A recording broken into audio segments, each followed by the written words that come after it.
YouTube channel Sine Math Classes पर। आज आपका गणित का पेपर था, वो कर हो चुका है। अब हम करेंगे इन सारे सवालों को और आप सवालों को मिलान कर लीजिएगा, कौन सा प्रश्न आपका सही है और कौन गलत है, किस प्रश्न आए हैं। तो जल्दी से तैयार हो जाइए। पहला प्रश्न मैं इसको खोल रहा हूँ। देखिए यहाँ से स्टार्ट है ये पहला प्रश्न। पहला है निम्न बहुविकल्पीय प्रश्न 1 से, और ये लिखा है 18 के उत्तर का सही विकल्प चयन कर उत्तर पुस्तिका में लिखिए। 1 से लेकर 18 तक ये आवाज साधा हैं, ये आपको बताने हैं। तो पहला सवाल है इसका, 400 के अभाज्य गुणनखंडों की घातों का योगफल कितना होगा।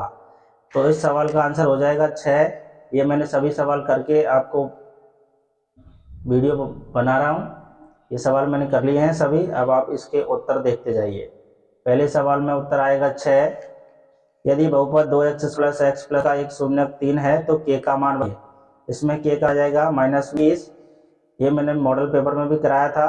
एक दो अंकों की संख्या में इकाई x व दाई का अंक y है तो वह संख्या होगी, तो वो हो जाएगी इसमें 10y प्लस x।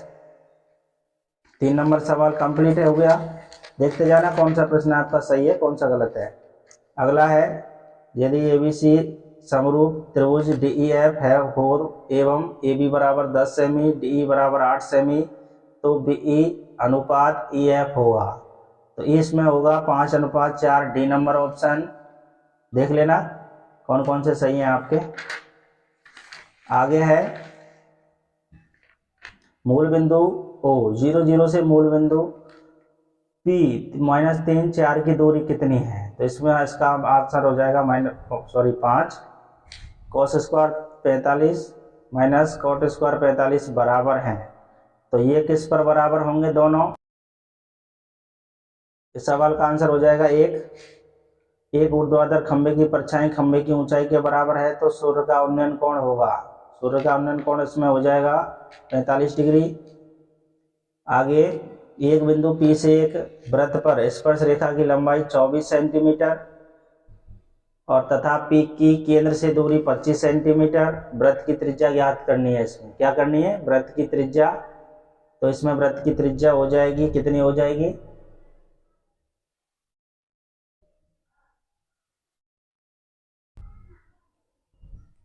त्रिज्या हो जाएगी इसकी 7 सेंटीमीटर। आगे, एक वृत्त की त्रिज्या 7 सेमी, उस वृत्त के चतुर्थांश का क्षेत्रफल ज्ञात कीजिए। चतुर्थांश का क्षेत्रफल यानी त्रिज्यखंड का क्षेत्रफल πr² θ/360 आप निकाल के देखेंगे 38.5 वर्ग सेंटीमीटर इसका आ जाएगा। नेक्स्ट 10 नंबर, यदि एक शंकु की त्रिज्या 14 सेमी, शंकु की त्रिज्या 14 सेमी, त्रियक ऊंचाई 10 सेमी, तो शंकु का वक्र पृष्ठीय क्षेत्रफल, शंकु का वक्र पृष्ठीय क्षेत्रफल πrl से आप सॉल्व करेंगे तो आपका आंसर आ जाएगा 440 वर्ग सेंटीमीटर। इनमें से कौन की प्रायिकता नहीं होगी, तो घटना की प्रायिकता वो नहीं हो सकती 1 से जाए। 2/1 से छोटे 3/2 का में भाग देंगे 1 दशमलव आएगा यानी 1 से ज्यादा, तो ये होता है 0.1 से कम, ये भी 1 से कम है। यदि दो परमेय संख्याओं के लिए HCF बराबर m तो संख्या ज्ञात है। HCF और इसमें है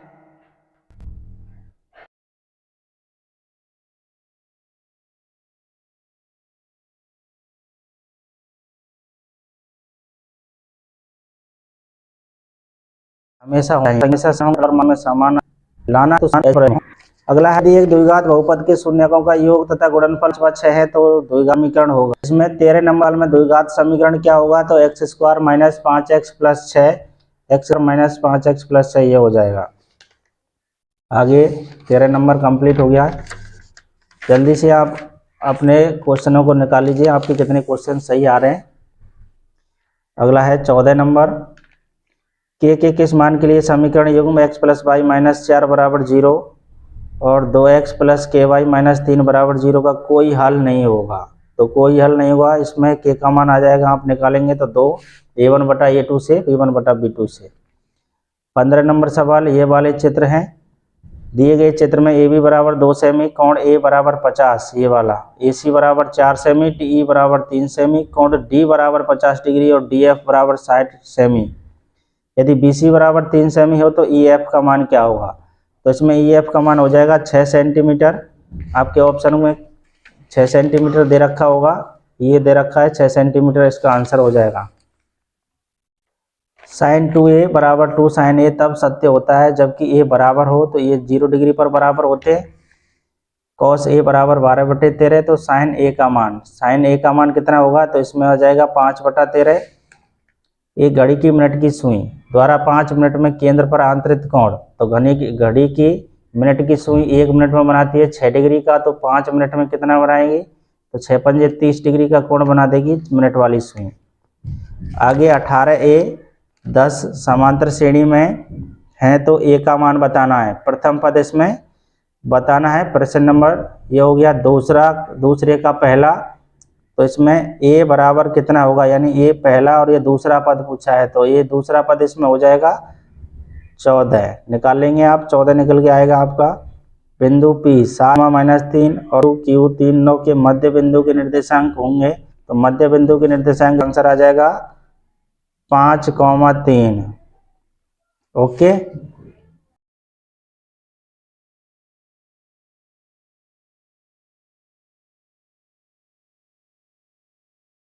आगे तीसरा सवाल, साइन 60 कोसेक 60 प्लस कोस 30 सेक 30, इसका मान कितना आएगा, तो इसका मान आ जाएगा 2। इनको जब हल करेंगे तो 1 आ जाएगा, इनको हल करेंगे तो 1 आएगा, तो 1 और 2 मिला के कितने होंगे 2। आगे पेपर तो बहुत अच्छा आया है, आपको पता चलेगा आपके कितने प्रश्न इसमें सही हैं। आगे है, एक ठोस अर्धगोले का व्यास 14 सेमी है, तो इसका संपूर्ण पृष्ठीय क्षेत्रफल कितना है, तो इसका संपूर्ण पृष्ठीय क्षेत्रफल तब जब आप निकालोगे, ठोस का अर्धगोले का संपूर्ण पृष्ठीय क्षेत्रफल होता है 3πr²। 3πr² को सॉल्व करेंगे तो आपका आ जाएगा 442 वर्ग सेंटीमीटर आंसर। बंटन 1 4 5 6 4 7 9 2 4 3 5 का बहुलक क्या होगा, बहुलक इसमें देख लीजिए कौन ज्यादा बार है, तो 4 ज्यादा बार है, ये आपका आंसर है। किसी वर्ग अंतराल के वर्ग चिन्ह 17, यदि ऊपरी वर्ग सीमा 24 है, तो निचली वर्ग सीमा क्या होगी, तो निचली वर्ग सीमा इसमें हो जाएगी 10। ये कैसे निकालेंगे, तो वर्ग चिन्ह का फॉर्मूला होता है ऊपरी प्लस निचला बटा 2, आप इससे निकाल लेंगे तो आपका 10 आएगा। यदि एक वृत्त की त्रिज्या 14 सेमी, चाप की लंबाई 22 सेमी, तो चाप द्वारा केंद्र पर आंतरिक कोण का मान ज्ञात कीजिए। तो चाप द्वारा कोण का मान आ जाएगा इसमें थीटा बराबर 90 डिग्री। चाप का फॉर्मूला लगा दीजिए इसमें 2πr थीटा बटे 360 या πr थीटा बटे 180, आप इसको सॉल्व करेंगे, थीटा का मान 90 आ जाएगा। यदि एक घन का संपूर्ण पृष्ठीय क्षेत्रफल 864 वर्ग सेमी है, तो इसके एक फलक का पृष्ठीय क्षेत्रफल ज्ञात कीजिए। इसका एक फलक का पृष्ठीय क्षेत्रफल होगा इसका 864 को आप 6 से काटेंगे तो कितना आ जाएगा 144, 144 का वर्गमूल 12, तो एक फलक का क्षेत्रफल, तो 12 का वर्ग 144 इसका आंसर है। आगे 3 नंबर, निम्न बारंबारता बंटन का माध्यक ज्ञात कीजिए। क्या निकालना है इसमें माध्यक, तो इसका माध्यक आ जाएगा 5। नेक्स्ट है 4 नंबर, एक पासे को एक बार फेंकने पर 5 से बड़ा अंक आने की प्रायिकता, तो 5 से बड़ा अंक तो एक ही होता है 6, तो इसका आ जाएगा आंसर 1/6। एक लंबवृत्तीय शंकु और बेलन समान त्रिज्या और समान ऊंचाई के हैं, यदि शंकु का आयतन 66 घन सेमी है, तो बेलन का आयतन ज्ञात कीजिए। तो बेलन का आयतन हो जाएगा इसमें 3, बेलन का आयतन होता है πr²h, ये 3 गुना हो जाएगा शंकु, क्योंकि शंकु में 1/3 आता है, 3 उधर चला जाएगा, ये 3 इधर आ जाएगा, बेलन में 3πr² होता है बेलन का आयतन। निम्न आंकड़ों का माध्यक ज्ञात कीजिए। 6 नंबर सवाल, माध्यक ज्ञात करेंगे इसका, तो माध्यक कितना आएगा इसका, तो माध्यक आएगा 20। सवाल का आंसर क्या है 20 आ जाएगा माध्यक। 2 खिलाड़ी राम और श्याम शतरंज का एक मैच खेलते हैं, यह ज्ञात है कि राम द्वारा मैच जीतने की प्रायिकता 4/5, श्याम के जीतने की प्रायिकता ज्ञात कीजिए। तो एक जीता दूसरा हारा होगा, तो इस 4/5 में से 1 घटा, 5 में से 4 गया 1, 1/5 आ जाएगा श्याम के जीतने की प्रायिकता। 2 घनों जिनमें से प्रत्येक की भुजा 2 सेमी के संलग्न फलकों को मिलाकर एक ठोस घनाभ बनाया जाता है, इससे प्राप्त घनाभ का आयतन ज्ञात कीजिए। तो घनाभ का आयतन क्या होता है, लंबाई गुणा चौड़ाई गुणा ऊंचाई। तो लंबाई इसमें ये 2 घन मिलाएंगे तो लंबाई इसमें क्या हो जाएगी 2 और 2 4, चौड़ाई इसमें हो जाएगी 2, ऊंचाई भी 2। घनाभ का आयतन होता है लंबाई गुणा चौड़ाई गुणा ऊंचाई, तो 4 दूना 8, 8 दूना 16 घन सेंटीमीटर आपका आंसर हो जाएगा। प्रथम 10 धनात्मक विषम प्राकृत संख्याओं का समांतर माध्य क्या होगा? तो प्रथम 10 विषम प्राकृत संख्याओं का समांतर माध्य भी 10 ही होगा। नेक्स्ट, एक थैले में 6 लाल व 7 सफेद गेंदें हैं। इस थैले में से एक गेंद यादृच्छा निकाली जाती है। निकाली गई गेंद की सफेद होने की प्रायिकता, तो सफेद गेंद कितनी है? 7, टोटल गेंद कितनी है? 13। तो इस सवाल का आंसर आ जाएगा 7/13। यदि एक ठोस अर्धगोले का वक्रपृष्ठीय क्षेत्रफल 50 पाई वर्ग सेमी है तो उस अर्धगोले की त्रिज्या ज्ञात कीजिए। तो उस अर्धगोले की त्रिज्या निकालेंगे तो r बराबर 5 सेंटीमीटर आपका आंसर हो जाएगा इसका। यदि 5, 7, 9, 4, 3 x + 2 का समांतर माध्य 6 हो तो x का मान ज्ञात कीजिए। x का मान आपको बताना है। x का मान जब आप निकालें तो x में आ जाएगा 6। कितना आ जाएगा? 6 आंसर आ जाएगा इसमें। ओके, आगे बढ़ते हैं। 4 नंबर सवाल, 12, 15, 21 का अभाज्य गुणनखंड विधि से HCF और LCM ज्ञात कीजिए। तो HCF हो जाएगा इसका 12, 15, 21 का HCF तो हो जाएगा भैया 3 और LCM आएगा इसका 420। किताब का सवाल है, देख लीजिए आपको मिल जाएगा। यदि द्विघात बहुपद 3x² - 5x + 9 के शून्यंक ये अल्फा और बीटा हों तो अल्फा प्लस बीटा यानी दोनों का योगफल और दोनों का गुणनफल ज्ञात करना है। तो योगफल इनका आएगा 5/3, ये आएगा योग 5/3, और अगर आप गुणन निकालेंगे तो गुणन आएगा इसका 3। आप जो सिद्ध करते हैं ना, सवाल जांच करते हैं द्विघात समीकरण की, यानी अचर पद बटे x² का गुणन का है और योगफल का कौन सा? -x का गुणन बटे x² का गुणन। आप चेक कर लीजिए, आपकी बुक में है ये। विलोपन विधि का प्रयोग करके निम्नलिखित समीकरण युग्म के सभी संभव हल ज्ञात कीजिए। छठा सवाल है संभव हल ज्ञात करने इसके, तो इसका आ जाएगा जब आप हल करोगे तो x का मान -1 और y का मान आ जाएगा 2। ये आपके आंसर हैं इसके। अगला 7 नंबर, समांतर श्रेणी 7, 13, 19 ... 205 में पदों की संख्या कितनी होगी? तो पदों की संख्या इनमें n बराबर 34 आपका आंसर हो जाएगा। 8 नंबर सवाल, इसमें क्या पूछा है? x का मान, तो x का मान इसमें आ जाएगा 1। बिंदु 5, 3, -3, -2 को मिलाने वाली रेखाखंड x अक्ष द्वारा किस अनुपात में विभाजित होता है? तो ये अनुपात में पूछा है, तो ये 3/2 यानी 3:2 भी कह सकते हो आप इसको। 4 cot² 45 - sec² 60 + sin² 60 का मान ज्ञात कीजिए। ये त्रिकोणमिति का सवाल है, इसका सवाल का आंसर आ जाएगा 3/4। निकाल के देख लीजिए, आपके पास बुक है, आराम से। मुझे काफ़ी समय लग जाएगा अगर मैं एक एक सवालों को कराऊंगा तो। 12 मीटर लंबी एक सीढ़ी एक ऊर्ध्वाधर दीवार के शिखर तक पहुंचती है। यदि ये सीढ़ी दीवार के साथ 60 डिग्री का कोण बनाती है तो दीवार की ऊंचाई ज्ञात कीजिए। तो दीवार की ऊंचाई कैसे निकालेंगे आप? एक दीवार ऐसे, ये सीढ़ी ऐसे खड़ी कर दी और 60 डिग्री का आपको कोण है, 12 मीटर की एक लंबी सीढ़ी है, ये वाली ऊंचाई निकालनी है। तो लंब बटा कर्ण होता है साइन थीटा में। ये साइन थीटा कितना है? h/12। साइन 60 का मान होता है √3/2 बराबर h/12। तो होते काटेंगे 6 बार में, h बराबर 6√3 इसका आंसर आ जाएगा। ओके, एक वृत्त के परिगत एक चतुर्भुज ABCD खींचा गया है। सिद्ध कीजिए कि AB + CD बराबर AD + BC। ये आपको सिद्ध करना है, ये मैंने आपको सिद्ध करा दिया है। आपको क्या करना है, आपको मैं समझा दूं कैसे करना है। देखिए, बाएं बिंदु से खींची गई वृत्त पर 2 स्पर्शिकाएं, ये वाली यहाँ तक और ये वाली, इस दोनों को सिद्ध करना है। ये बराबर है, यहाँ से ये वाली और ये वाली बराबर, फिर यहाँ से ये वाली बराबर, इस बिंदु से ये वाली, इस चारों को जब हल करेंगे तो आपका ये आंसर आ जाएगा, सिद्ध हो जाएगा सवाल। 13 नंबर सवाल, वृत्त के चाप द्वारा वृत्त के केंद्र पर आंतरिक कोण 50 डिग्री है। यदि वृत्त चाप की लंबाई 5 पाई सेमी हो तो उस वृत्त की त्रिज्या ज्ञात कीजिए। उस वृत्त की त्रिज्या आ जाएगी r बराबर 18 सेंटीमीटर। अगर आपको ये क्वेश्चन समझ में आ रहे हैं ना, और अगर आपके ये क्वेश्चन सही निकल रहे हो, अगर आपके ये क्वेश्चन सही आ रहे हों तो चैनल को जरूर सब्सक्राइब कर लेना। समांतर श्रेणी के प्रथम 15 पदों का योगफल ज्ञात कीजिए, जिसका nवां पद an बराबर 3 + 2n है। तो आपको क्या करना है, इसमें a और d निकालेंगे। यहाँ n की जगह 1 रखते जाएंगे तो 2 एकम 2 और 3 5, ये पहला पद। अगर 2 रखेंगे तो दूसरा पद, 2 दूनी 4 और 3 7, ये दूसरा पद है। इसका जब आप सॉल्व करेंगे 15 पदों का योगफल इसमें निकालेंगे तो इसका इस कौन सा पद पूछा है, इसमें 15 पदों का योगफल पूछा है। तो 15 पदों का योगफल s 15 बराबर आ जाएगा 285। अच्छा, इसको भी देख लेते हैं। इसको भी शायद कुछ बच्चे इसको भी करके आए होंगे, कुछ इसको भी करके आए होंगे। इसका आंसर मैं बता देता हूँ। एक समांतर श्रेणी में 60 पद हैं। यदि इसका प्रथम पद अंतिम पद 7 और 125 है तो इसका 32वां पद क्या होगा? तो इसका 32वां पद आ जाएगा a32 बराबर 69। इस सवाल का आंसर 69 है। ऊपर वाले का 285 है।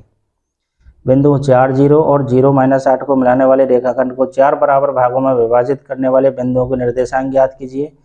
4 बिंदुओं वाले बिंदुओं को निर्देशांक ज्ञात कीजिए। देखो इसको कैसे करते हैं। 4 एक लाइन है,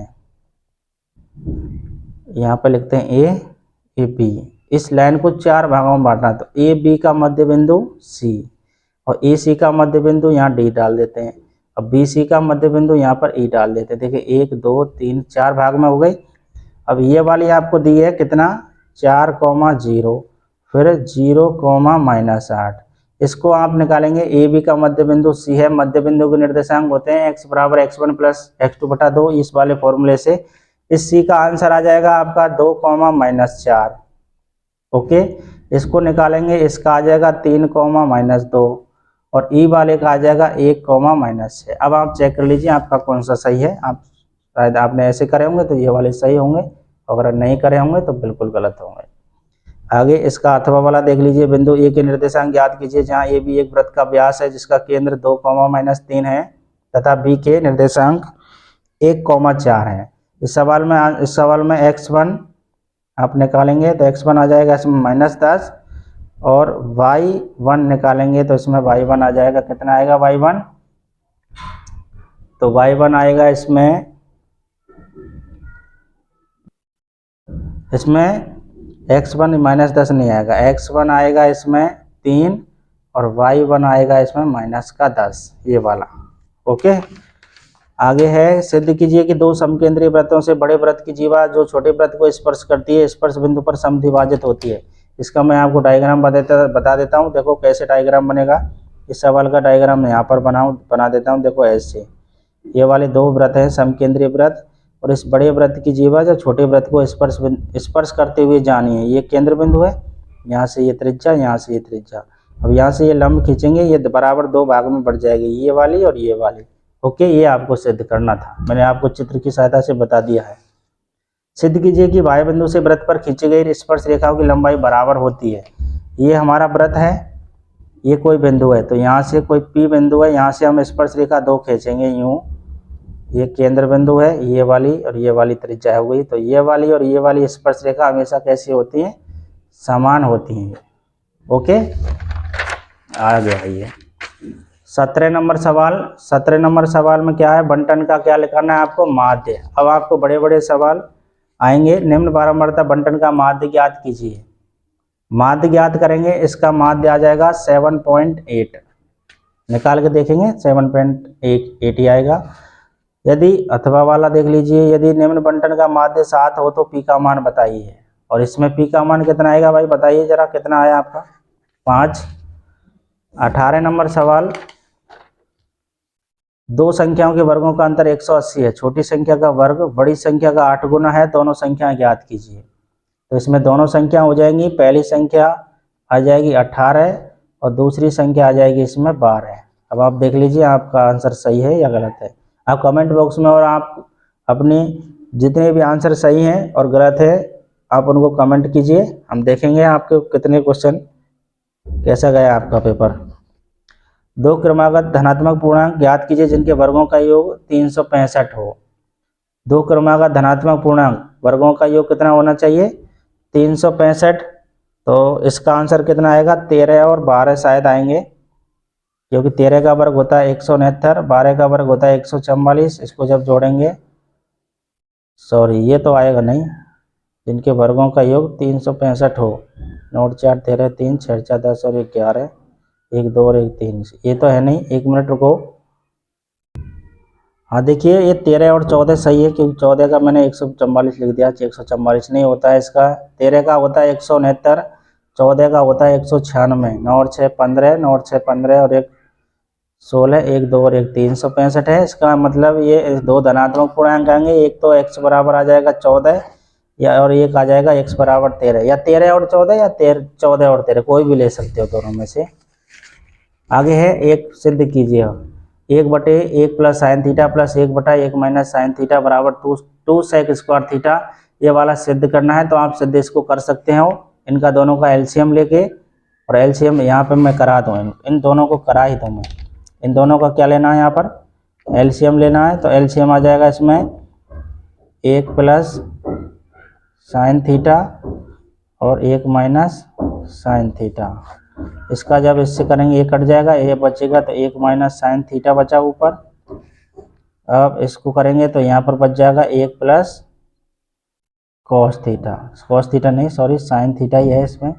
इसको जब हम हल करेंगे तो आपका आंसर आ जाएगा 2 सेक स्क्वायर थीटा। ये हो जाएगा, कोई दिक्कत नहीं है। अगर नहीं हो तो मेरे चैनल पर चले जाइए, वहाँ पर ये सवाल हो रखा है, वहाँ देख लीजिए जाके। Sine square theta cos theta plus cos Q theta plus tan theta sine theta, ये वाला सवाल किताब में है, लेकिन किताब में ये सवाल नहीं है सेम, इसमें कुछ मिसप्रिंट है। ये सवाल यानी अलग है ना, थोड़ा सा किताब जैसा नहीं है, किताब में थोड़ा अलग है, इसमें थोड़ा अलग है। ध्यान देखिए आराम से, लेकिन सिद्ध हो जाएगा, ऐसी कोई बड़ी बात है नहीं। इसको देख लेना, अगर आपकी समझ में नहीं आए, सिद्ध नहीं हो तो मेरे को कमेंट कर देना, मैं इसको सॉल्व करके बता दूंगा। ये भी हो जाएगा सेक थीटा। आगे है इसका निम्न बारंबारता बंटन का माध्य ज्ञात कीजिए। ये भी किताब का नहीं है सवाल, ये भी हो जाएगा, इसको भी करके देखिए, अगर नहीं हो तो मैं बताऊंगा। आप निम्न बारंबारता बंटन का माध्य ज्ञात कीजिए। 20 नंबर सवाल, इसका माध्य कितना होगा। इसका जब माध्यक निकालेंगे तो इसका माध्यक आ जाएगा माध्यक 27। सॉल्व करके देखेंगे, 27 आ जाएगा इसका। आगे है 2 11, अच्छा इसका बहुलक निकालना है, बहुलक आ जाएगा इसका, यहाँ लिख दूँ मैं बहुलक 21.5। ये सारे सवाल मैंने आपको करा दिया, आपका मॉडल पेपर खत्म हो चुका है। अब आप देखिए आपके कितने क्वेश्चन सही हैं और कितने क्वेश्चन गलत है। अगर आपको ये वीडियो पसंद आई हो तो चैनल को जरूर सब्सक्राइब कर लेना। हम आपके साथ मिलते हैं अगली वीडियो में। कमेंट जरूर कर देना आपके कितने क्वेश्चन सही हैं। Okay, thank you.